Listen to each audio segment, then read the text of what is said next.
Yo mga idol, kumusta? Mantrek mga sports, today nga pala ating mag-usapan, breaking news, Barangay Nibra, Justin Brownlee is back, kinakailangan at Isaac Go trade. So nakakatapos lamang sa laban sa pamagitan ng Barangay Nibra kontra sa ukunan ng Meralco. Another talo pa rin ang inabot ng Barangay Nibra sa kamay ng Meralco sa pang-anim na labanan. Mukhang mailalagay sa alanganin ang Jenkins kung ito pa rin ang magiging performance. Mukhang makapagdesisyon ang Nibra management na magbabalik ang nasabing bis import na si Justin Brownlee. Hindi pa rin maganda ang nagiging laro ng ating Barangay Nibra, kakulangan pa rin sa sistema at improvement kung saan nagkaganon talo pa rin ang inabot. Nakapagtala pa rin ang nasabing import na si Reda Grisby na may 34 points, RJ Abarrientos na may 21 points at Japet Aguilar na may 12 points, na para bang bagsak pa rin ang ilalaro sa mga locals sa PB Governors Cup.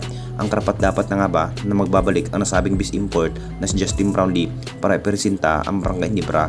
Alam na nating lahat, matapos ang nagiging madugong labanan, nagsasalita na nga rin ang nasabing coach na si Coach Tim Con tungkol sa pagkakatalo ng ating Barangay Nibra.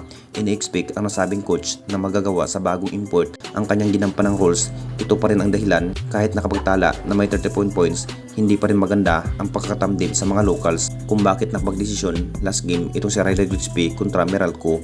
Ang Barangay Nibra na naman ang napakababa sa Group B na para bang mailalagay nga talaga sa alanganin sa PB standing. Maglalaro na rin ang nasabing bis import na si Justin Brownlee. Hindi rin biro ang pagkasunod-sunod na talo ng ating Barangay Nibra. Hindi pa rin mabibigyan na mas magandang mga panalo at hindi pa rin malintulad sa ating bis import na si Justin Brownlee kung saan mas maraming panalo at kuunti lang ang talo. Ito rin ang mas pinangarap ni Coach Tim na magbabalik ang nasabing bis import na si Justin Brownlee para ipresenta ang Barangay Nibra. At dito na naman tayo sa isa pa nating balita, Isaac Go trade.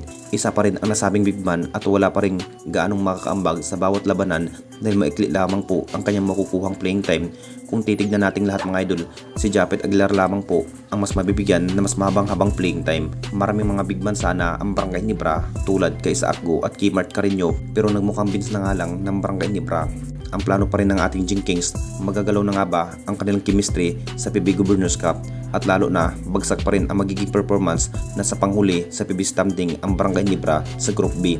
Ang plano pa rin itong si Al Francis Chua mga idol, gagawin third asset itong si Isaac Go. Alam na nating lahat kung ano lamang ang nagiging laro sa nasabing big man na si Isaac Go, na para bang nagkantarapa pa rin sa kanyang kupunan. Nag-average lamang po na may 10 points sa bawat labanan. Sa mata ng Nibra management, mukhang hindi pa rin satisfy ang nagiging performance sa nasabing big man. Kung matutuloy ang nasabing big man, siguro sa kampo ng Converge ang kanyang bagsak. Kung matutuloy man sana ang magiging plano, isa itong si Isaac Go, gagawin trade asset ng Barangay Nibra. Sinyalis na nga ba para magbago ang magiging roster ng ating Jenkins? Anong masasabi ninyo mga idol tungkol sa ating video?